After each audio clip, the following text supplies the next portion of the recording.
The dusty street of Johnson City, Texas glowed amber in the setting sun as Beatrice Fletcher watched her husband's wagon disappear over the horizon, taking with it the last shreds of her dignity and freedom. She had been sold, like cattle at market, to settle a gambling debt she hadn't even known existed. It was the spring of 1876, and Beatrice Bay, to those who knew her well, stood frozen outside the Gilded Lily Saloon, the deed of ownership clutched in the meaty hand of Silas Morgan, the establishment's proprietor. At 22, Bea had already weathered more hardship than most faced in a lifetime, but nothing had prepared her for this betrayal. "Your husband was mighty generous," Morgan said with a yellow-toothed grin that made Bea's skin crawl. "Said you could cook and clean better than most." "I'll be putting those skills to good use, Mrs. Fletcher. Or I suppose it's just Miss Beatrice now." Bea felt the blood drain from her face. Her husband of 3 years, Edwin Fletcher, had gambled her away like a possession, never once looking back as he fled town with whatever money Morgan had given him. She thought of the small farmstead they'd built together, the dreams they'd shared, now shattered by his weakness for cards and whiskey. "I won't be anyone's property," she said, her voice steadier than her trembling hands. Morgan's grin vanished. "You'll be whatever I say you are, girl. I paid good money for you, and I've got the contract right here to prove it." He waved the paper in her face before tucking it into his vest pocket. "Now get inside. There's rooms need cleaning before the evening crowd arrives." As she was pushed through the swinging doors of the saloon, Bea caught sight of a tall figure on horseback watching from across the street. For a brief moment, their eyes met hers, desperate, his unreadable beneath the shadow of a wide-brimmed hat. Inside, the Gilded Lily reeked of stale beer, tobacco, and sweat. A few early patrons nursed drinks at scattered tables, while a woman in a tattered red dress plunked out a tuneless melody on an out-of-tune piano. Morgan gripped Bea's arm, steering her toward a narrow staircase at the back. "You'll sleep in the attic room," he said. "Work starts at dawn and ends when I say it does. You'll serve drinks, clean rooms, and do whatever else I require." The implication in his tone made Bea's stomach turn.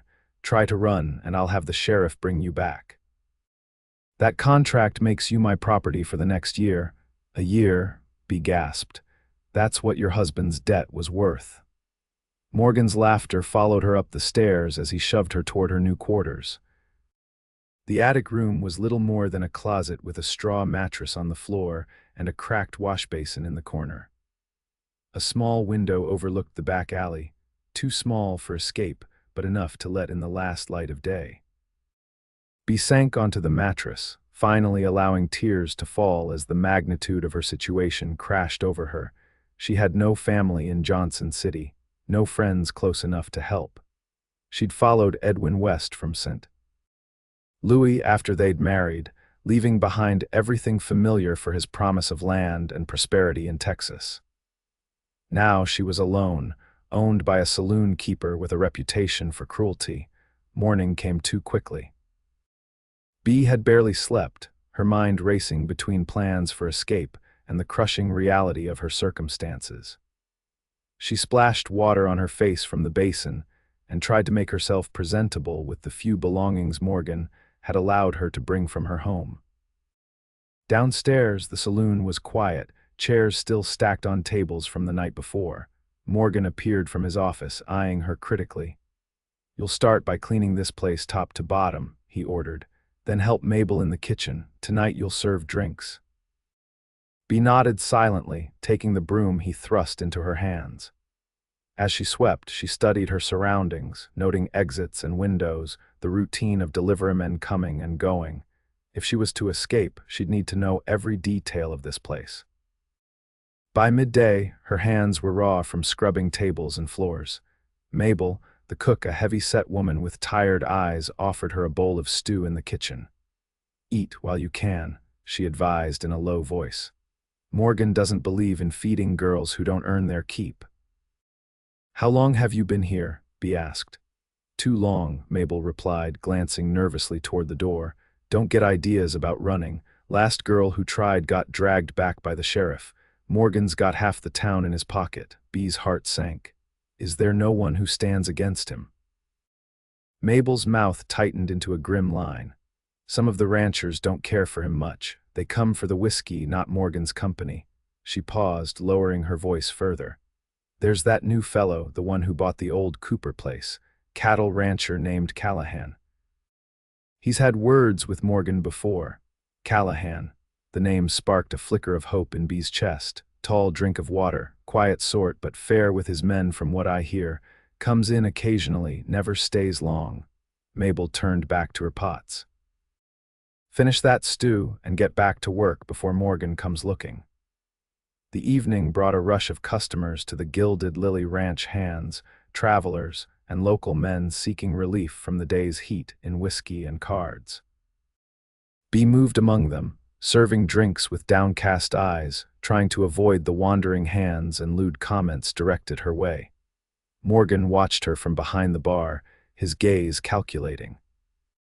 Whenever she slowed or hesitated, he would bark orders, making it clear to everyone present that she was his latest acquisition. "Ain't you Fletcher's wife?" one man asked, grabbing her wrist as she set down his drink. "Aye," she began, but Morgan cut her off. "She works for me now," he announced loudly. "Fletcher sold me her contract before he skipped town, fair and square." Laughter rippled through the crowd, and Bee's cheeks burned with humiliation. She pulled her wrist free and hurried back to the bar, fighting tears. It was past midnight when the swinging doors opened, and a hush fell over the room. Bee looked up to see the figure she'd glimpsed from across the street the day before, tall and broad-shouldered, wearing a dust-covered duster and that same wide-brimmed hat. He moved to the bar with the easy confidence of a man accustomed to making space for himself in the world. As he removed his hat, Bee could finally see his face strong-featured, with keen blue eyes beneath dark brows and a neatly trimmed beard peppered with trail dust. "Callahan," Morgan acknowledged, tension evident in his voice. "What brings you to my establishment?" "Just passing through," the man replied, his voice deep and measured. "Whiskey." As Morgan poured the drink, the newcomer's gaze swept the room, lingering briefly on Bee. There was something in that look, not the leering assessment she'd endured from others, but a sort of recognition that made her heart quicken. "That'll be 4 bits, Morgan said, sliding the glass across the bar. Callahan placed a silver dollar on the counter. "Keep it. Seems you need the money if you're resorting to buying women to work your saloon." The room went deadly quiet. Morgan's face darkened with fury. "What I do with my business is none of your concern, Callahan." "Perhaps not." The rancher lifted his glass in a mock toast, "just making conversation." For the remainder of the evening, Bee was acutely aware of Callahan's presence by the bar. He nursed his whiskey slowly, observing the room with the watchful eye of a man accustomed to anticipating trouble. When she passed near him with a tray of empties, he spoke quietly, just for her ears. "Mrs. Fletcher?" She paused, surprised to hear her name. "Yes, Ryan Callahan," he introduced himself. "I own the CrossC Ranch east of town." Before she could respond, Morgan appeared at her elbow. "Girls working, Callahan. You want company, there's other girls available."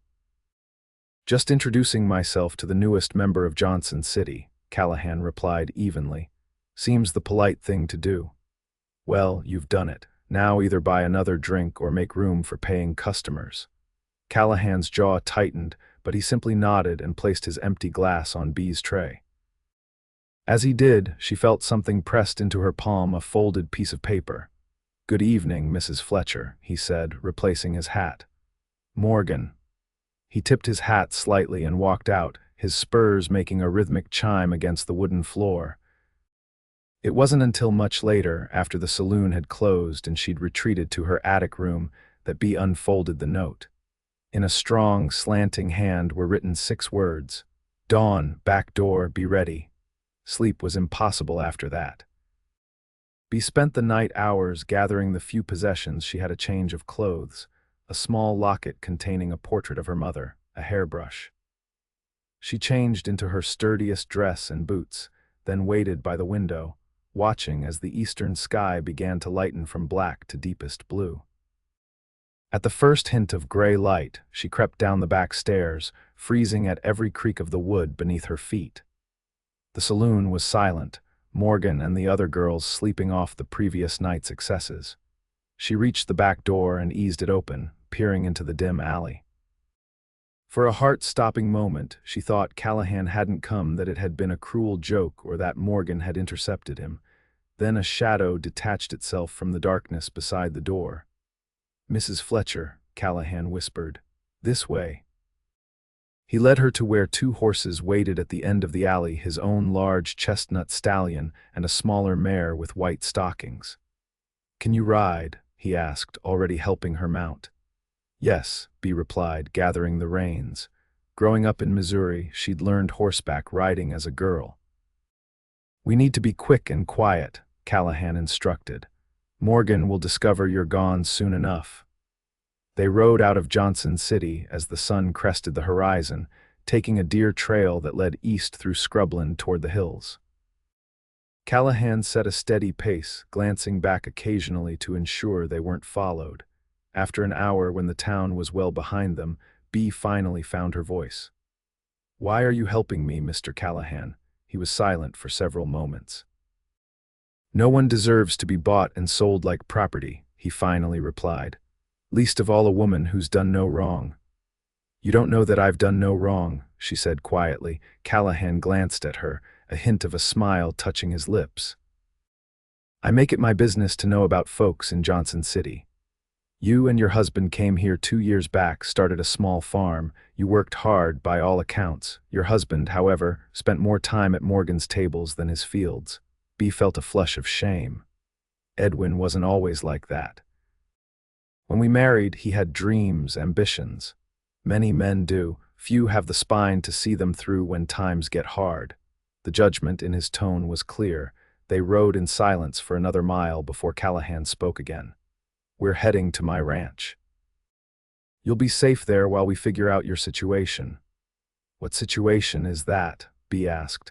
"I have no home, no money, and according to Morgan, I'm his legal property." "About that." Callahan reached into his coat and withdrew a folded document. "This might interest you." Bea took it, unfolding it to reveal the contract Edwin had signed, transferring ownership of her services to Morgan. Her hands trembled with anger and humiliation as she read the clinical terms that reduced her to chattel. "How did you get this?" Morgan keeps his office unlocked when he drinks. "He had plenty to drink last night after I left." There was no boasting in Callahan's tone, just simple fact. "He'll come after you for theft, after both of us. Let him." Callahan's voice hardened. "I've been looking for a reason to settle matters with Morgan for some time. The man's a cancer on Johnson City." They crested a rise, and Bea saw the CrossC spread out before them, a substantial ranch house with a barn, bunkhouse, and various outbuildings, all surrounded by well-maintained fencing and grazing land. "It's beautiful," she murmured. "It's a work in progress," Callahan replied, but she could hear the pride in his voice. "My father started with nothing but 100 acres and 10 head of cattle, built it up over 30 years before he passed. I've doubled the operation since then." As they approached the ranch house, a tall, lean man with graying hair emerged from the barn, raising a hand in greeting. "That's Hank, my foreman," Callahan explained. "Been with the ranch since my father's time. He and his wife, Martha, live in a cabin just beyond the main house." Hank helped Bea dismount, tipping his hat respectfully. "Madam, Martha's got breakfast waiting inside." "Thank you," she replied, suddenly conscious of her disheveled appearance after the long ride. The ranch house was spacious and well built, with a large central room combining kitchen and living areas. Martha, a plump, cheerful woman in her 50s, greeted Bea with unexpected warmth. "Mr. Callahan sent word you might be joining us," she explained, ushering Bea to a chair at the table. "I've prepared a room for you upstairs and drawn a bath. You must be exhausted, poor thing." Overwhelmed by this kindness after her ordeal, Bea could only nod gratefully. Callahan hung his hat on a peg by the door. "Mrs. Fletcher needs to rest, Martha." Then perhaps you could help her with whatever she requires. Of course, sir. Martha placed a plate of eggs, bacon, and biscuits before B. Eat first, then I'll show you to your room. When Callahan started to leave, B called after him. Mr. Callahan, I still have the contract. Keep it, he replied. It's worthless now. No court would enforce such a document, even if Morgan could produce it. Then why take it? A grim smile crossed his face. Insurance and satisfaction. With that, he stepped outside, leaving B to her breakfast and the first sense of security she'd felt in days. After bathing and changing into a simple dress Martha provided, B slept deeply for several hours. She woke disoriented as afternoon light slanted through unfamiliar curtains, taking a moment to remember where she was and how she had come to be there. A knock at the door roused her fully. Mrs. Fletcher, it's Martha. Are you awake? Yes, please come in, B called, hastily smoothing her hair. Martha entered, carrying a tray with tea and sandwiches. Thought you might be hungry. You slept right through dinner. What time is it? Nearly 4. You needed the rest, by the looks of you. Martha set the tray on a small table. Mr. Callahan asked me to tell you he's riding into Johnson City with Hank and some of the men. Said not to worry, they'll be back by nightfall. Alarm shot through B. Why is he going to town? Martha's expression grew serious. Morgan rode out here at midday with the sheriff, demanding your return. Mr. Callahan sent them away, but said there's business to settle. This is my fault, B said, rising from the bed. I should never have involved him in my troubles. Nonsense, Martha replied firmly. Mr. Callahan's been looking for a reason to confront Morgan since that business with the McCullough girl last summer. The man's a menace and the sheriff's too cowardly to stand against him. What happened to the McCullough girl? B asked, Martha's mouth set in a grim line. She worked at the Gilded Lily.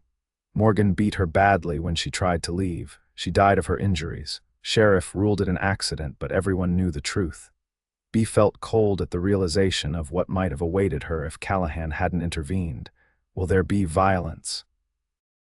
Mr. Callahan's not a violent man by nature, Martha assured her, but he won't back down from what's right. He's taking enough men to ensure Morgan thinks twice before starting trouble. Despite Martha's reassurances, B couldn't shake her worry as the hours passed. She helped Martha prepare supper, grateful for the distraction of work, but her ears strained for the sound of returning horses. It was fully dark when they finally heard riders approaching.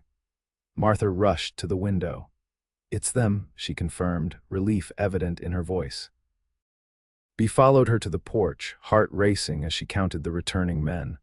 All seemed present, including Callahan, who dismounted with fluid grace despite the long day in the saddle. His eyes found hers immediately. Mrs. Fletcher, I hope we didn't worry you. What happened in town? She asked, unable to mask her concern. Callahan handed his reins to Hank before climbing the porch steps. His expression was weary but satisfied. Morgan won't be troubling you again. Did you? She couldn't finish the question. Kill him. Callahan shook his head. No need. We had a public discussion about his business practices in front of half the town. Then we settled the matter of your so-called contract. How? A slow smile spread across his face. We burned it, right there on Main Street with witnesses. Then I informed Morgan that if he ever attempted to claim ownership of another human being, I'd personally ensure he regretted it. And the sheriff allowed this. Sheriff Daniels suddenly recalled an urgent matter in the next county. Seems he didn't want to take sides. Callahan's tone was dry.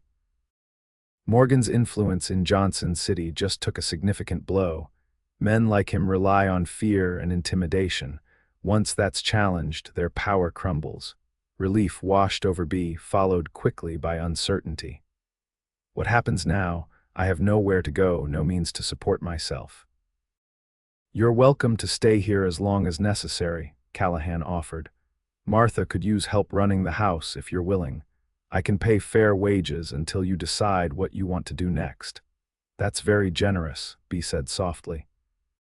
But I can't impose. It's not imposition, it's employment, he corrected gently. You'd be doing me a service. The ranch is growing and Martha can't manage everything alone anymore. Before she could respond, Martha called them in for supper.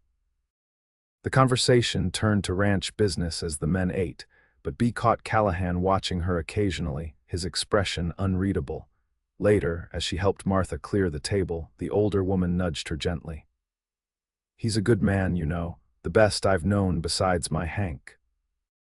Never married, though not for lack of interest from the young ladies in town." "Why didn't he?" Bea asked, curiosity getting the better of her discretion. "Too busy building the ranch," he says, "but I think he just never found someone who saw more than his property and position." Martha's shrewd eyes assessed Bea. He wouldn't have risked confronting Morgan for just anyone. "I'm sure he would have helped anyone in my situation," Bea protested. "He seems the type to stand up for what's right." Martha simply smiled and continued drying dishes. "Of course. Still, I haven't seen him ride into town with 6 armed men for anyone else." The following days established a routine. Bea threw herself into work, grateful for the purpose it gave her. She helped Martha with cooking, cleaning, mending, and gardening. The physical labor was a welcome distraction from thoughts of Edwin's betrayal and her uncertain future. Callahan was often busy with ranch operations, but he made a point of taking meals with the household. During these times, Bea gradually learned more about him, how he'd left briefly to fight in the war as a young man, returning to help his ailing father run the ranch. His passion for breeding stronger, hardier cattle, his quiet but firm support of the town's struggling school. In turn, she shared pieces of her own story growing up the daughter of a shopkeeper in St. Louis, meeting Edwin when he came to buy supplies for his journey west, her dreams of someday having children and a stable home. "You think you'll try to find Edwin?" Callahan asked one evening as they sat on the porch after supper, watching the sunset paint the hills gold and crimson. Bea shook her head. "There's nothing left between us. He made his choice when he sold me to Morgan. You could still pursue legal action." "What he did wasn't just immoral, it was illegal." "To what end? More humiliation. More people knowing I was foolish enough to marry a man who thought so little of me." She sighed, looking out at the land stretching before them. "No, I prefer to look forward, not back." Callahan nodded, respecting her decision. "And where does forward lead you, Mrs. Fletcher?" The question hung between them, laden with unspoken possibilities. "I'm not sure yet," she admitted, "but I'm grateful to have time to figure it out." As spring gave way to summer, Bea found herself increasingly comfortable at the CrossC. The ranch hands treated her with respect, tipping their hats when they passed and thanking her for the meals she helped prepare. Martha became a friend and confidante, teaching Bea the intricacies of running a large household. And then there was Callahan. Their interactions were marked by a growing ease, conversations flowing more freely, silences comfortable rather than awkward. Sometimes she would catch him watching her with an expression that made her heart race, but he maintained a careful distance, never presuming upon her vulnerable position. Word reached the ranch that Edwin had been seen in San Antonio, already married to another woman, despite his existing marriage to Bea. The news should have hurt, but Bea found herself merely relieved, the final tie to her past life neatly severed. "You could file for divorce on grounds of abandonment," Callahan suggested when she told him the news. "A lawyer in Austin could handle it without you needing to face Edwin again." The thoughtfulness of the offer touched her. "You've already done so much for me, I couldn't ask for more." "You didn't ask, I offered." His blue eyes held her steadily. "You deserve a clean slate, Beatrice." It was the first time he had used her given name, and the sound of it in his deep voice sent an unexpected warmth through her. "Thank you, Ryan," she replied softly, returning the intimacy of first names. "I would appreciate that very much." Summer brought the cattle drive season, and Callahan was often away, leading his men as they moved herds to railheads for shipping. Bea found herself watching for his return with increasing anticipation, the ranch house seeming oddly empty without his presence. During one such absence, a visitor arrived at the CrossC, a well-dressed woman in her 40s who introduced herself as Caroline Winters, sister to Silas Morgan. "I've come to speak with Mrs. Fletcher," she announced to Martha, who viewed her with immediate suspicion. Bea, overhearing from the kitchen, stepped forward. "I'm Mrs. Fletcher. What can I do for you, Mrs. Winters?" The woman appraised Bea with calculating eyes. "My brother is dying, Mrs. Fletcher. Consumption, the doctor says. He hasn't long." The news was startling but evoked no sympathy in Bea. "I'm sorry to hear that, but I don't see what it has to do with me. He wants to make amends before the end, to apologize for how he treated you and others, Mrs. Winters' expression softened slightly. "He's a changed man, facing his mortality. Would you consider visiting him? It would ease his conscience greatly." Bea hesitated, torn between caution and an unexpected pull of compassion. "Mr. Callahan is away. I shouldn't leave the ranch until he returns." "My brother may not have that long," Mrs. Winters pressed. "I have a carriage waiting. We could go to town and back in an afternoon." Martha intervened. "Mrs. Fletcher is under Mr. Callahan's protection. I don't think it's all right, Martha," Bea decided. "I'll go. Perhaps this will provide closure." To Mrs. Winters, she added, "I'll need to change. Please wait here." In her room, Bea dressed quickly, pinning up her hair and donning her best dress, one Martha had helped her sew from fabric purchased in Johnson City. As she fastened her mother's locket around her neck, she wondered if she was being foolish, but something told her this was a necessary step in truly putting the past behind her. The ride to town was mostly silent, Mrs. Winters offering little conversation beyond remarks about the weather and the changing landscape. As they approached Johnson City, Bea felt a knot of anxiety form in her stomach. She hadn't returned since the day Callahan had rescued her. The carriage stopped not at the Gilded Lily, but at a small house on the outskirts of town. "My brother sold the saloon," Mrs. Winters explained. "He's been living with me these past weeks." Inside, the house was clean but sparsely furnished. Mrs. Winters led Bea to a bedroom where Silas Morgan lay propped against pillows, his once robust frame wasted by disease, skin yellowed and stretched tight over bone.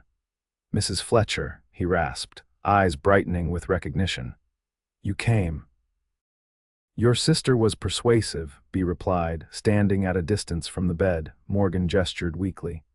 "Please sit. I haven't the strength to talk loudly." She perched on the edge of a chair, back straight, hands folded in her lap. "Your sister says you wanted to apologize." "Yes." Morgan's breath rattled in his chest. "What I did to you, what I've done to many women over the years, was unforgivable. I don't expect your forgiveness, but I wanted you to know that I recognize the wrong I did." Bea studied him, searching for deception, but finding only the desperate honesty of a man facing judgment. "Why now? Because you're dying." "Partly," he admitted. "Nothing clarifies a man's thinking like knowing his days are numbered, but also because of what Callahan did that day in town. Standing up publicly, burning that contract, it made me see myself as others saw me." He paused, coughing painfully. "I've made arrangements in my will. Money for the women I wronged, those I can find, including you." "I don't want your money," Bea said firmly. "Nevertheless, it's there if you ever need it." Morgan's eyes drifted closed briefly, exhaustion evident. "I've one more thing to tell you. Your husband, he's back in town." Bea felt as if the air had been sucked from the room. "Edwin is here, in Johnson City," Morgan nodded weakly. "Arrived yesterday. His new marriage didn't last. He's been asking about you, seemed mighty interested to learn you're staying at the CrossC." A chill ran down Bea's spine. Edwin had never been a violent man, but his pride had always been his weakness. Learning she was under another man's protection might provoke him in unpredictable ways. "I should go," she said, standing abruptly. "Mrs. Winters, if you could take me back to the ranch." The bedroom door opened, and Edwin Fletcher stepped in, blocking the exit. 3 years had not been kind to him. His once handsome face was bloated from drink, his clothes shabby and unwashed. "Hello, Beatrice," he said with a smile that didn't reach his eyes. "Imagine finding you here playing nursemaid to the man I sold you to. Edwin." She fought to keep her voice steady. "I'm just leaving." "I think not." He moved further into the room. You and I have unfinished business. Mrs. Winters rose from her chair by the bed. Mr. Fletcher, this is inappropriate. I must ask you to leave. Edwin ignored her, his focus solely on B.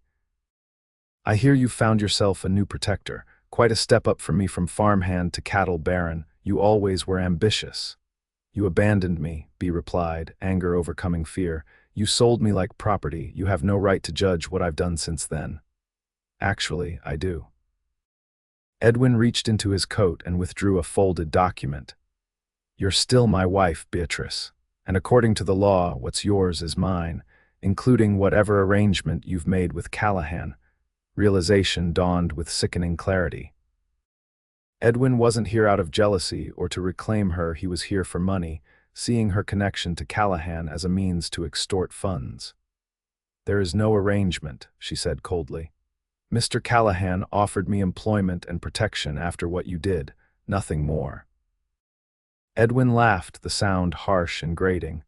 That's not what people in town say. They say he's sweet on you, that he faced down Morgan and the sheriff to keep you. A man doesn't do that for a mere employee. From the bed, Morgan's voice rose weakly. Fletcher, leave her be. Haven't you done enough damage? Stay out of this, old man. You're the one who started it, buying her contract. Edwin's hand shot out, grabbing B's arm. You're coming with me.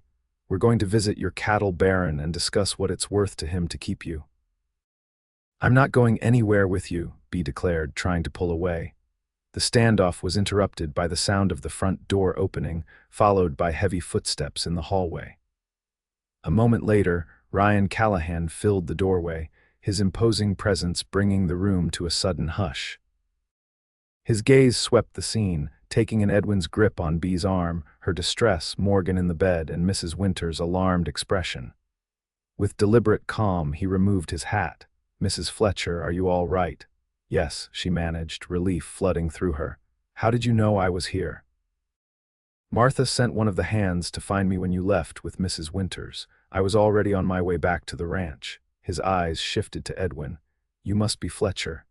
Edwin released B's arm, visibly intimidated by Callahan's presence but trying to maintain bravado. I am. And you're the man who's taken an interest in my wife.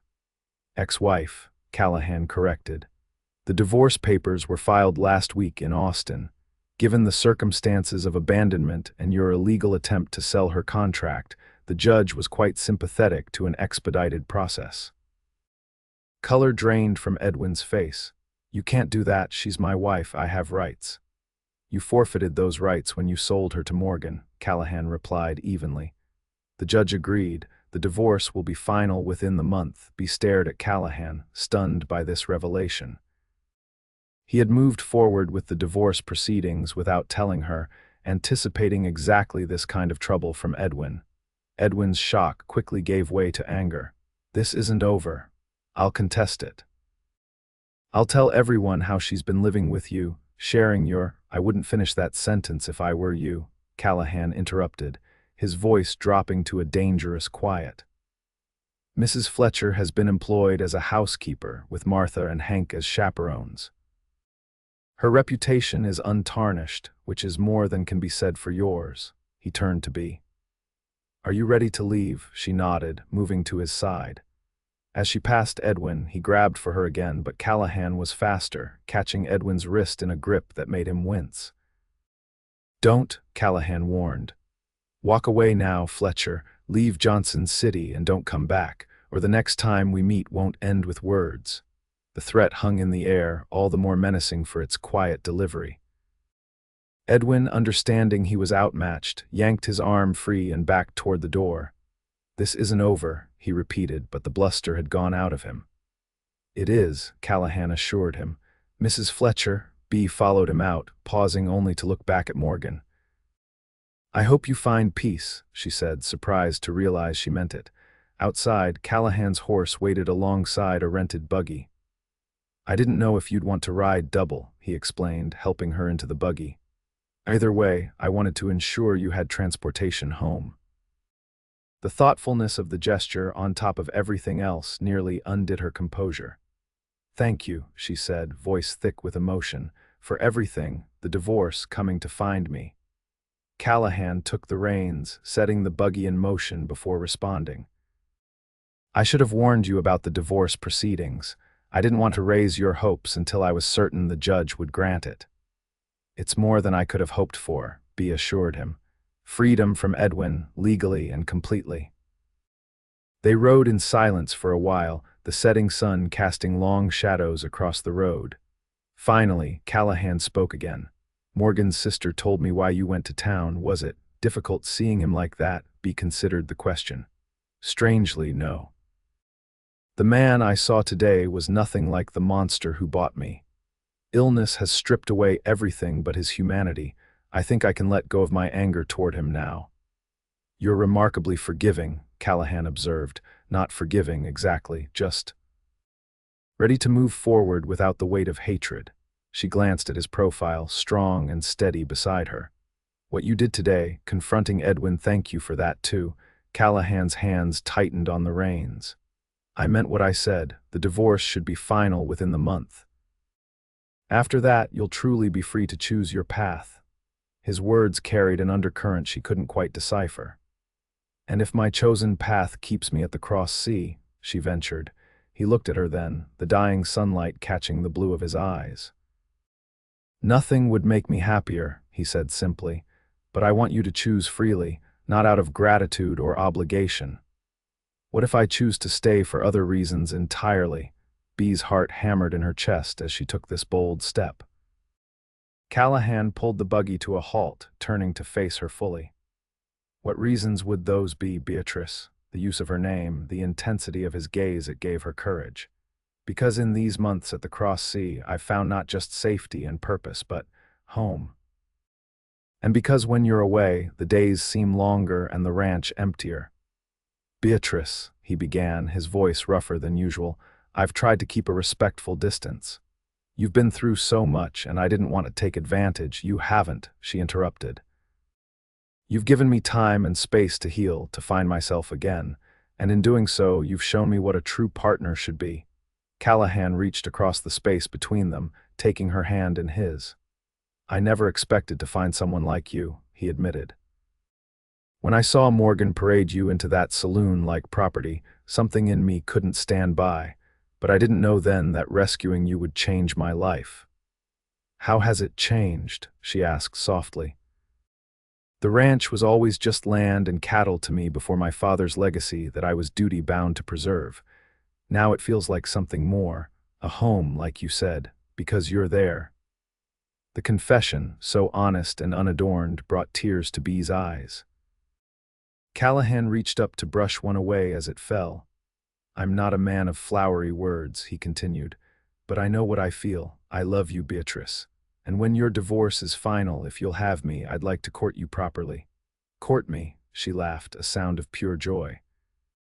Ryan, we've lived under the same roof for months. You faced down my husband and a saloon owner for me. I think we're well past courting.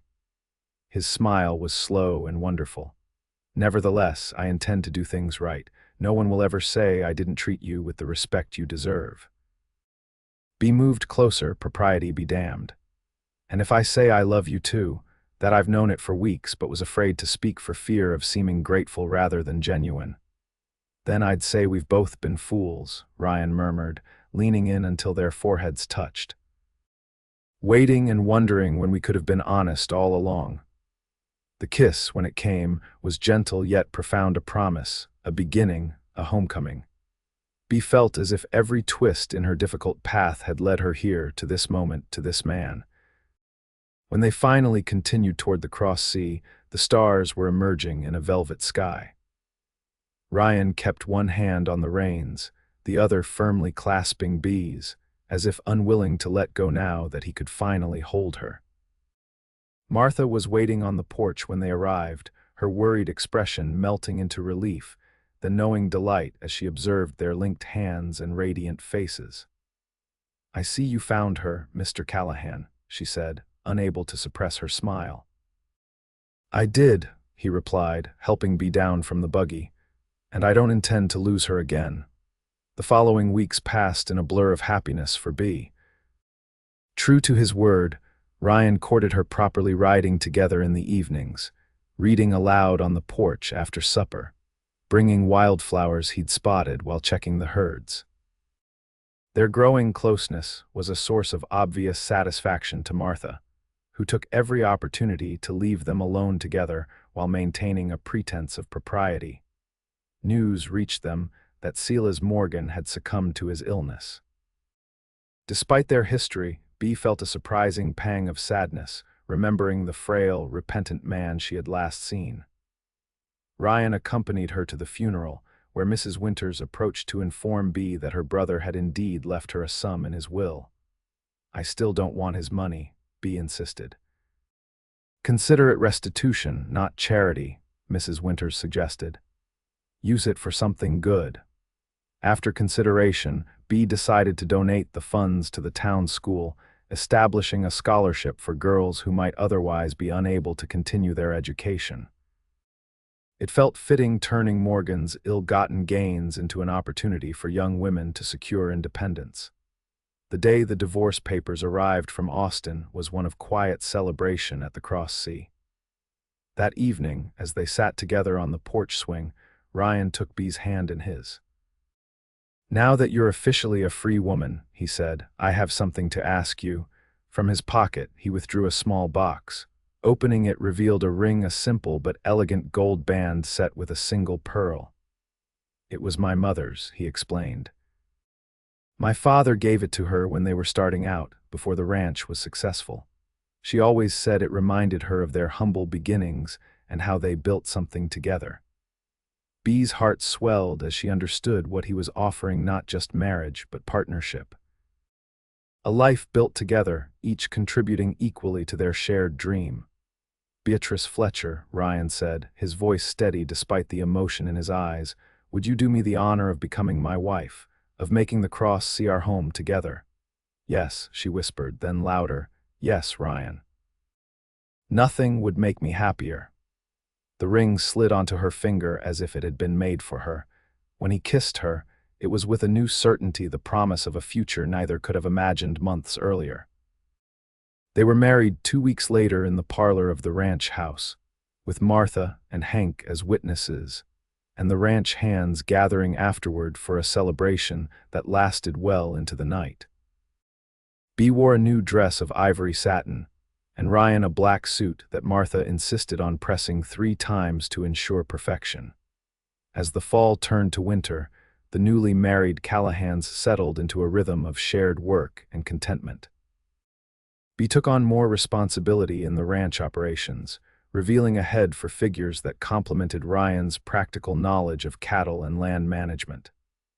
Together, they expanded the CrossC breeding program and modernized the bookkeeping system.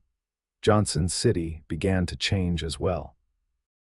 With Morgan gone, the Gilded Lily was purchased by a couple from San Antonio who transformed it into a respectable hotel and restaurant. The town's less savory elements either reformed or moved on, leaving space for growth and improvement. Ryan, as one of the area's most prominent ranchers, was increasingly involved in town affairs, with Bea at his side offering insight and support. Word reached them in early spring that Edwin Fletcher had been killed in a bar fight in El Paso. The news affected Bea less than she might have expected. Edwin seemed part of a distant past, connected to a person she no longer was. "Are you all right?" Ryan asked when she told him the news. "Yes," she replied truthfully. "I'm sad for the waste of a life, but that's all. Whatever feelings I had for Edwin died long before he did." Ryan nodded, understanding without judgment. It was one of the qualities she most valued in him, his ability to accept her as she was, past and all. As spring bloomed across the CrossC, so too did new life within Bea. When she shared the news of her pregnancy with Ryan, his joy was boundless. He lifted her in his arms, spinning her around the kitchen until Martha scolded him for treating a pregnant woman so carelessly. "A child," he marveled later, his hand resting gently on her still flat stomach as they lay in bed. "Our child. The first of many, I hope," Bea said, covering his hand with hers. "I want to fill this house with children, Ryan. As many as you want," he promised. This ranch was built to support generations. Our children will inherit not just land, but a legacy of honesty and hard work. In the warm days of early autumn, Bea gave birth to a son they named James, after Ryan's father. The boy had his father's blue eyes and his mother's determined spirit, evident even in his first days of life. Standing at the window of their bedroom, with James cradled in her arms and Ryan's steady presence beside her, Bea looked out over the cross, see the land that had become her true home, the future stretching before them filled with possibility. "Sometimes I think about that day at Morgan's," she said softly. "If you hadn't been there, if you hadn't taken that contract." Ryan's arm tightened around her shoulders. "I'd like to say I'd have found you anyway, but I'm grateful we didn't have to test that fate." He kissed her temple. "Some things are meant to be, Bea, even if the path there is harder than it should be." As their son stirred in her arms, Bea reflected on the journey that had brought her here, from the desperate woman sold like property to the confident rancher's wife and mother she had become. The contract that had once bound her to servitude had been consumed by flames, but from those ashes had risen something far more precious. A love freely given and joyfully received, a future built on choice rather than coercion. "I think you're right," she said, turning in his embrace to meet his gaze. "Some things are indeed meant to be." Outside, the setting sun painted the CrossC in hues of gold, the land stretching toward the horizon vast and full of promise, much like the life they would build together in the years to come.